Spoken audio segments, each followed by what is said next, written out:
7년 만에 어렵게 영주권을 받았다가 주한미 대사관 영사 인터뷰에서 서류 위조란 이유로 취소를 당하고 낙심 중에 있다가 몇 년 후에 다시 어렵게 신청해서 15년 만에 극적으로 영주권을 취득하고 17, 18년 만에 가족을 미국에 데려온 후배 목사의 경우는 내가 40, 50 가족의 영주권을 도와주었던 경험 중에서 손으로 꼽을 정도로 힘들고 어려웠던 사건이었습니다. 7년 만에 임시 영주권을 받아들고 기쁨에 넘쳐 한국의 가족을 방문하고 돌아와 부푼 마음으로 가족 이민을 준비하다가 청천벽력에 취소를 당하고 절망의 나락으로 떨어진 채 낙심천만해 또다시 7년을 하루하루가 지옥 같은 벌티모어 흑인촌의 밑바닥 생활, 3일이 멀다 하고 권총 강도 사건이 일어나는 동네에서 하루에도 몇 번씩 도적들이 가게 물건을 훔치고 붙잡으면 총과 칼을 들고 덤벼대는 흑인들과 싸워야 하는 지옥 생활이었는데 12년이 넘도록 위험한 흑인 동네 가게 창고에서 잠을 자며 머슴 생활을 하며 주일날만 설교하는 목사로서의 그런 생활은 그에게 견디기 힘들었던 시간들이었습니다. 그를 위해서 기도하며 도와줄 방법을 찾던 나는 힘들게 뉴저지에서 큰 농장을 하는 집사람의 친구 남편을 알게 되고 농사 일꾼이 부족해 농장에서 일한 사람들에게 영주권을 주는 특별 이민 정책 시절이라 그를 찾아가 농장 이민을 부탁해서 어렵게 허락을 받았습니다. 농장 주인은 이민국 직원이 영주권 인터뷰 때 농장에서 몇 사람이 함께 생활했으며 아침 몇 시에 기상하고 저녁 몇 시에 취침을 했느냐, 식사는 어떻게 했느냐, 봄에는 어떤 씨를 뿌리고 채소를 심으며 여름과 가을에는 어떤 것들을 거두느냐 이런 것들을 묻는다며 후배 목사에게 농장 생활을 익혀야 한다고 해서 나는 후배 목사와 함께 뉴저지의 허허벌판 농장에 들어가 허름한 농장 창고에 숙소를 정하고 6일 동안 농사일을 배운 후에 영주권 인터뷰에서 농장에서 배운 대로 통역을 해주고 마침내 그에게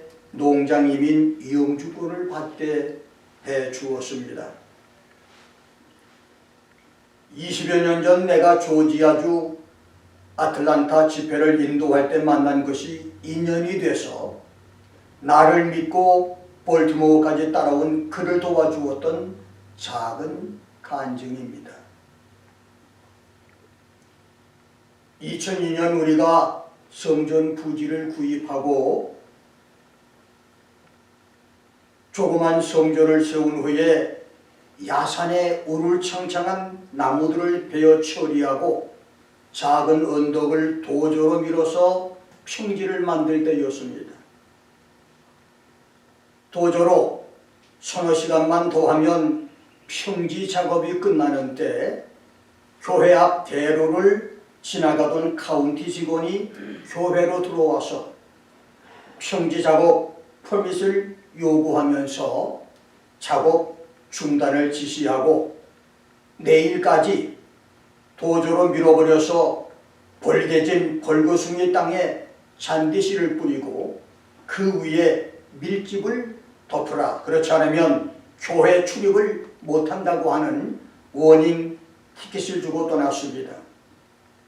갑자기 당한 일이고 교회 재정도 넉넉지 못한 상태며 급하게 조경회사를 구할 길이 없어서 난감해진 나는 집사람과 함께 처연하게 벌거숭이 성전 부지를 바라보고 있는데 차도 타지 않고 성전 앞 대로를 걸어가던 어느 노인이 어슬렁어슬렁 교회 안으로 들어와 우리에게 옵니다. 그리고 나는 여기서 1km 정도 떨어진 사거리 길 저 건너편에 사는 조경사업을 하는 사람인데 내가 당신 땅에 잔디씨를 뿌려주고 밀집을 덮어주겠다고 합니다. 내가 처음 보는 사람이고 그의 직업도 모르며 우리가 카운티 직원에게 경고를 받은 이야기도 하지 않았을 때인데 그가 먼저 이런 제안을 하는 것입니다. 나와 집사람은 천사를 만난 것처럼 흥분하며 하나님께 감사하면서 그에게 그렇게 도와달라고 부탁을 했는데 우리 부부를 떠난 그가 다시 어슬렁어슬렁 걸어서 가버리고 한두 시간이 지나자 랜드스케이프 트럭이 성전 부지로 들어오더니 벌거숭이 땅을 누비고 다니면서 잔디씨를 뿌리고 밀집을 뿌려 덮어줍니다. 그것이 현재 성전 부지 3에이커 땅을 덮고 있는 파란 잔디입니다. 예레미야 42장 12절에서 하나님은 내가 너희를 긍휼히 여기리니 바벨론 왕으로도 너희를 긍휼히 여기게 하리라. I will show mercy to you that he may have mercy upon you라고 말씀했습니다. 하나님이 나를 긍휼히 여기시고 불쌍히 여기면 사람도 나를 긍휼히 여기고 도와준다는 말씀입니다. 그렇습니다. 하나님이 나를 도와주시면 사람도 나를 도와주게 되고 하나님이 나를 외면하시면 사람도 나를 외면합니다. 하나님이 나를 도와주시면 내 주위 사람도 심지어 나를 대적하는 원수들까지도 나를 돕는 사람들이 됩니다. 하나님이 도와주시는 축복의 사람이 되기를 주의 이름으로 축원합니다. 하나님이 성도들을 도와주시는 것은 하나님이 히스기야의 죽을 병을 고쳐주시고 아수르 군대 18만 5천 명을 죽여서 나라를 위기에서 구해주듯이 내 질병을 고쳐주시고 내 대적을 파멸시키며 나를 위험에서 건져주시는 직접적인 도와주심이 있고 사람이나 환경을 통해서 도와주시는 간접적인 도와주심이 있습니다. 직접적으로 하나님이 개입해서 도와주시거나 간접적으로 능력 있는 사람, 돈 있는 사람, 유능한 사람, 지혜로운 사람, 뛰어난 기술을 가진 사람들을 통해서 도와주는 하나님의 도움으로 오늘 지구촌을 죽음과 저주 공포의 도가니로 몰아넣으며 내 앞과 뒤와 옆 나의 전후 좌우에서 천인이 죽어나가고 만인이 내 우편에서 엎드러지게 하는 우한 폐렴 저주의 코로나 19 공격에서 No evil will befall me nor will any plague come near my tent. 화가 내게 미치지 못하며 재앙이 내 장막에 가까이 오지 못하게 보호해 주시는 축복들이 있기를 주의 이름으로 축원합니다. 아멘. 나는 오늘 나사로 부활의 영적 교훈이란 제목으로 말씀을 전합니다. 요한복음 11장은 죽었던 나사로가 다시 살아난 기적사건 기록입니다. 나사로란 이름은 구약의 엘리에셀과 같은 이름으로 하나님이 도우셨다, 하나님의 도움이라고 하는 뜻입니다. 그래서 죽었던 나사로가 살았다고 하는 말은 실제로 나사로가 죽었다가 살아났다고 하는 말이면서 영적으로는 죽었던, 멈췄던, 이미 끝났던 하나님의 도움이 다시 살아났다고 하는 말입니다. 나사로의 부활은 우리에게 몇 가지 중요한 교훈을 줍니다. 첫 번째, 하나님의 역사 지연의 비밀입니다. 요한복음 11장 6절을 보면 나사로가 병들었다 함을 들으시고 그 계시던 곳에 이틀을 더 유하시고 When he heard that Lazarus was sick, Jesus stayed then 2 days longer in a place where he was. 예수님은 사랑하는 나사로가 병들어 생명이 위독하다고 하는 기별꾼의 소식을 들으시고 계시던 곳에서 이틀을 더 머물러 계셨고 나사로의 무덤을 찾았을 때는 이미 나사로가 죽은 지 나흘이 됐을 때입니다. 기별꾼이 예수께 찾아오는데 하루, 예수께서 머물던 곳에 유하신 이틀, 그리고 예수께서 베다니까지 가는데 하루 또한 나흘이 경과됐습니다. 그렇다면 왜 예수님은 촉급을 다투는 위급한 시간에 베다니 나사로에게 향하는 발걸음을 늦추셨습니까? 성경에서 하나님이 간섭하시는 시간, 하나님의 역사 시간을 지연시키는 이유는 무엇입니까? 오늘 지금 당장 나는 급한데 하나님의 시간을 늦추시는 이유가 무엇입니까? 우리는 그 대답을 예수께서 내가 거기 있지 않은 것을 너희를 위하여 기뻐하노니 이는 너희로 믿게 하려 함이라고 말씀하신 15절에서 찾을 수가 있습니다. 그렇습니다. 나사로가 죽도록 시간을 지체한 것은 1차적으로 하나님과 예수님이 영광을 위한 것이었고 2차적으로는 제자들로 예수가 하나님의 아들이요 그리스도이심을 믿게 하기 위해서였습니다. 생각해 보십시다. 사경을 헤매는 위급한 병자를 고치는 것과 죽어서 시체가 썩고 있는 것을 다시 살릴 때에 나타난 하나님의 영광, 사람들의 반응이 어떠할까요? 그렇습니다. 하나님이 여러분의 기도 응답을 늦추는 이유는 하나님의 영광을 위해서인 것입니다. 아멘. 그 일을 통해서 하나님이 영광을 받으시기 위해서입니다. 아멘.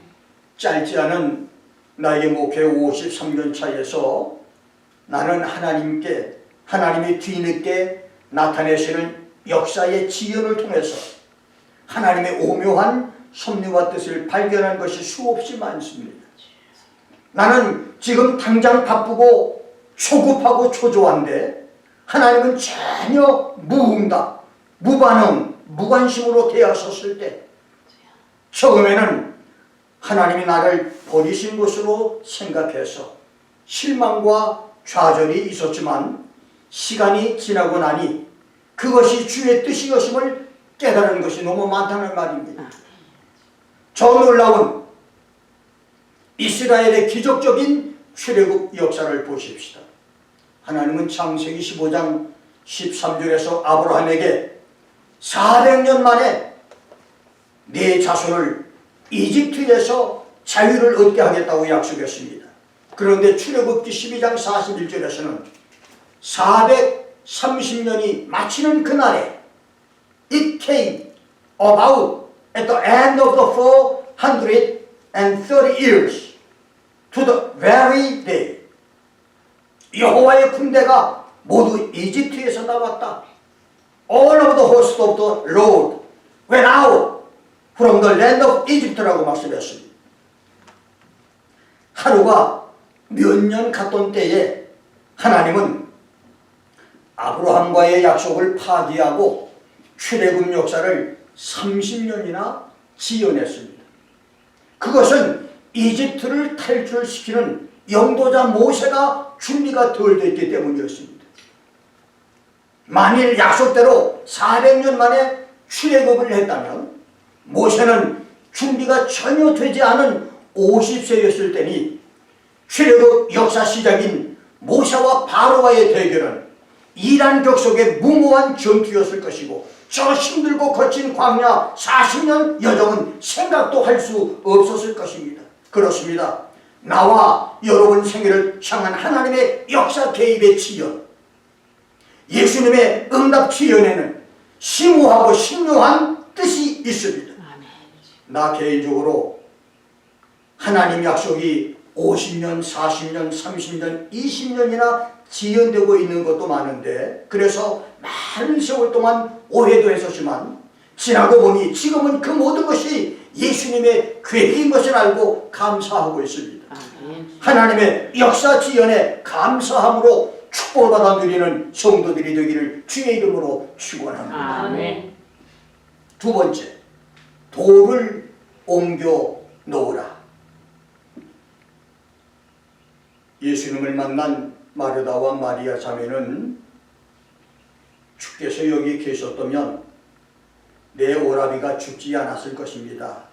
Lord, if you had been here, my brother would not have died라고 고백을 합니다. 얼마 후 예수님은 마르다, 마리아 자매를 데리고 나사로 무덤 앞에 섰고 수많은 군중은 나사로 무덤 주위에 모여들었습니다. 무덤 주위의 군중은 소경의 눈을 뜨게 한 예수가 나사로는 죽지 않게 할 수 없었겠는가 라며 예수께서 나흘 전에 베다니에 왔더라면 나사로가 죽지 않았을 것이라고 웅성거립니다. 그때 예수님은 사람들에게 나사로 무덤에 돌을 옮겨 놓으라, remove the stone이라고 말했습니다. 사람들이 돌을 옮겨 놓자 죽었던 나사로를 살려주십니다. 나사로가 다시 살아난 기적은 돌을 옮겨 놓은 곳에서 시작됐습니다. 그렇습니다. 죽었던 나사로가 다시 살아나듯 여러분과 여러분 가정과 여러분 자녀에게 그리고 코로나 19으로 혼돈과 공허와 공포에 빠진 미국과 불안한 정치로 백적간두 무난지세에 놓여있는 대한민국에 하나님의 도움이 나타나기 위해서는 돌을 옮겨 놓아야 합니다. 아멘.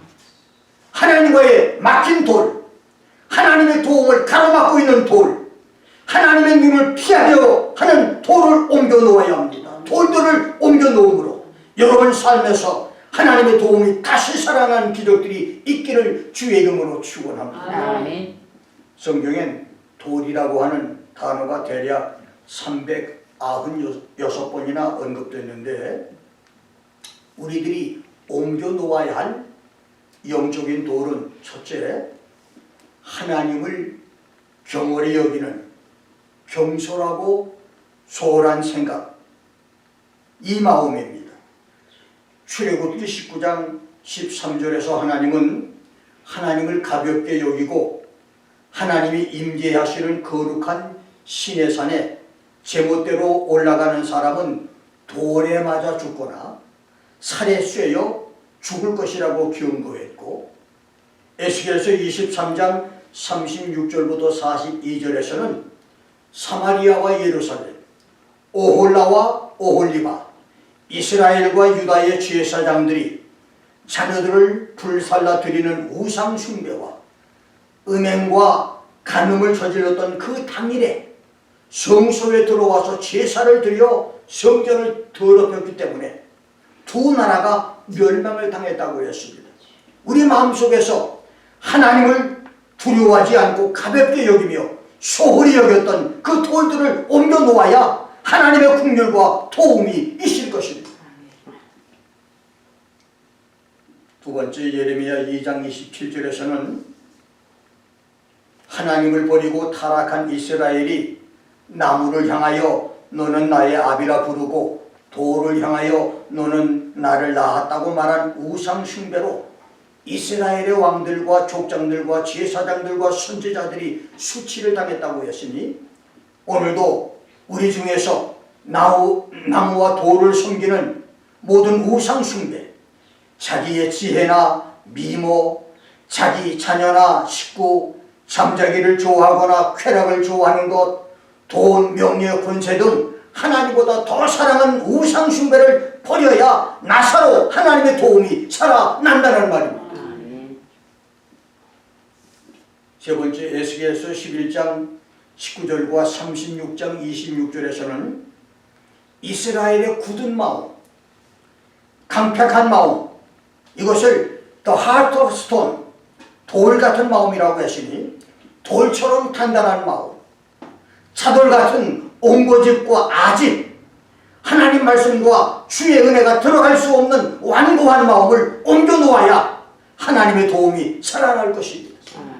돌 같은 마음이 내 속에서 옮겨지고 양털 같은 부드러운 마음이 되므로 하나님의 직접적인 도움과 사람을 통한 간접적인 도움들이 나타나기를 주의 이름으로 축원합니다. 네 번째, 마태복음 4장 3절, 누가복음 4장 3절에서 돌을 떡덩이가 되게 하라고 하는 마귀 시험처럼 아무 노력이나 수고 없이 공짜로 얻으려는 마음을 옮겨 놓으란 말입니다. 금과 다이아몬드처럼 값진 부하는 비싼 대가를 치러야 합니다. 여러분이 인류 역사 세상 최고의 축복인 휴거나 대환란 통과의 값진 축복, 천년왕국과 새하늘 새 땅의 고귀한 축복 정도가 되려면 목숨을 바치는, 목숨을 귀한 것으로 여기지 않는 신앙생활과 헌신과 충성이 있어야 됩니다. 적당한 신앙생활, 값싼 헌신으로는 받을 수 없습니다. 공짜 좋아하는, 돌을 옮겨놓고 축복의 대가를 지불하는 성도가 될 수 있기를 주의 이름으로 축원합니다.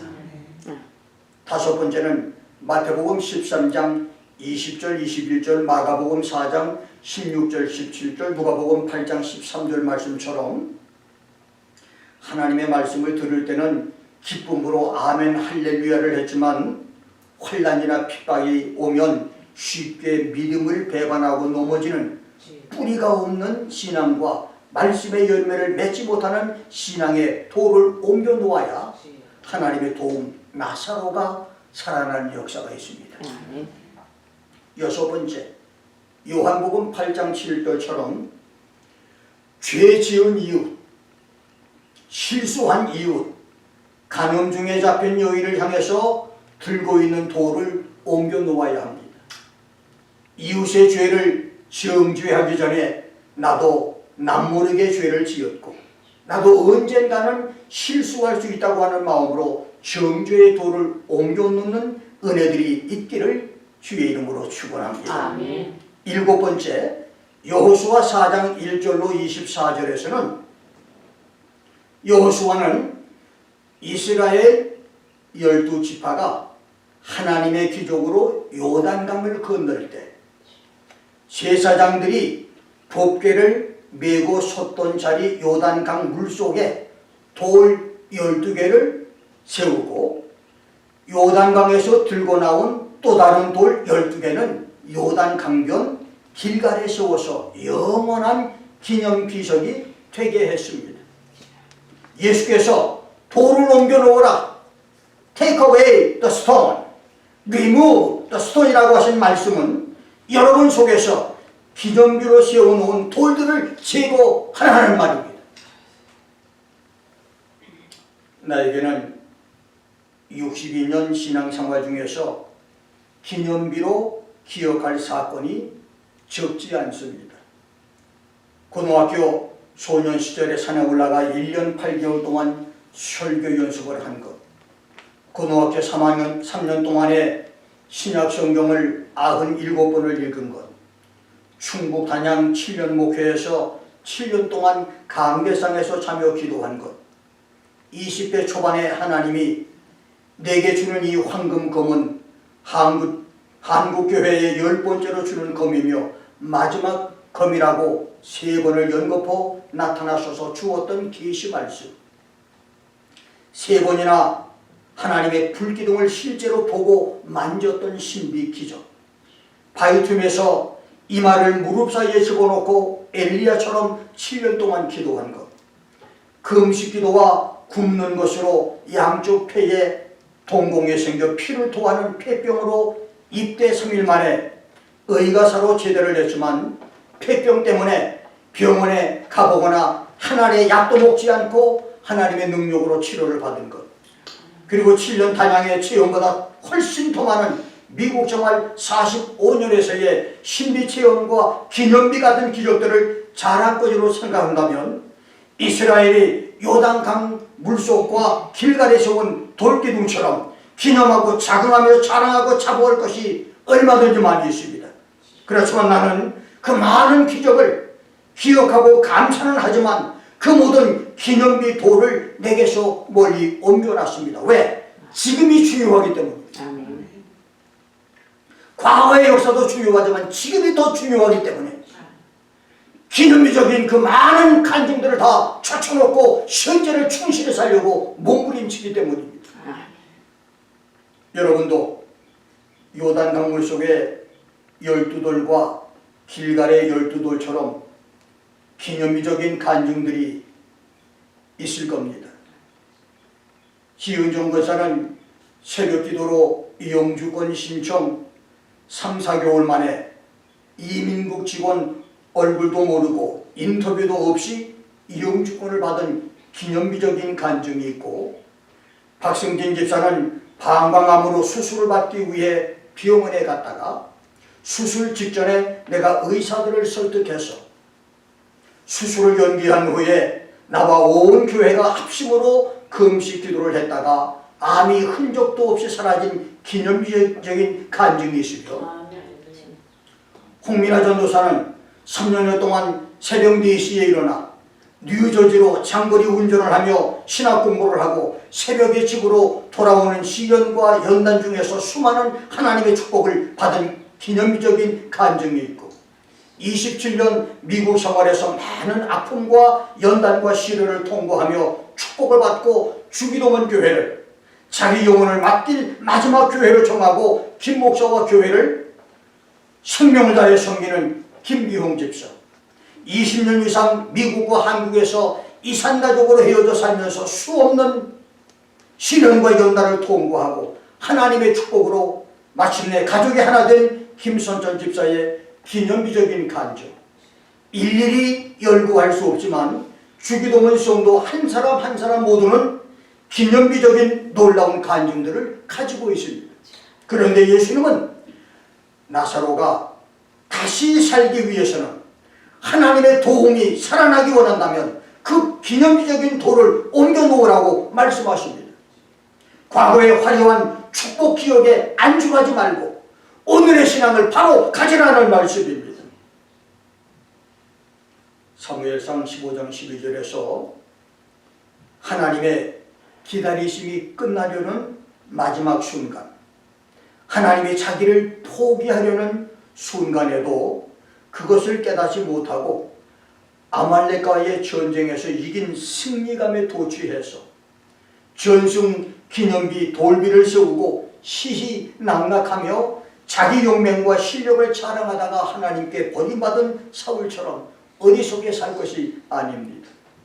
창세기 29장 10절에서 야곱이 밧단 아람에서 우물을 덮고 있는 큰 돌을 옮겨놓고 라헬과 양떼들을 마시게 했던 그 인연으로 라헬과 그 가족을 아내로 맞은 것처럼, 그리고 나사로 무덤을 가리고 있던 돌들을 옮김으로 나사로가 다시 살아난 기적처럼 여러분의 기념비적인 돌들을 옮겨 놓음으로 여러분 신앙과 생활과 가정과 사업에 하나님의 도움과 기적과 축복들이 임하기를 주의 이름으로 축원합니다.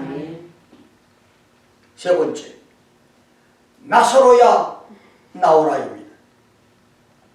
43절 44절을 보면 이 말씀을 하시고 큰 소리로 나사로야 나오라 부르시니 죽은 자가 수족을 배로 동인 채로 나오는데 그 얼굴은 수건에 쌓였더라.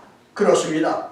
죽었던 나사로 죽은 지 나흘이 돼서 썩는 냄새가 주위를 진동시켰던 시체 나사로가 살아서 무덤 밖을 걸어 나온 것은 나사로야 나오라! 라자루스 come forth! 라고 하는 큰 소리 명령 때문이었습니다.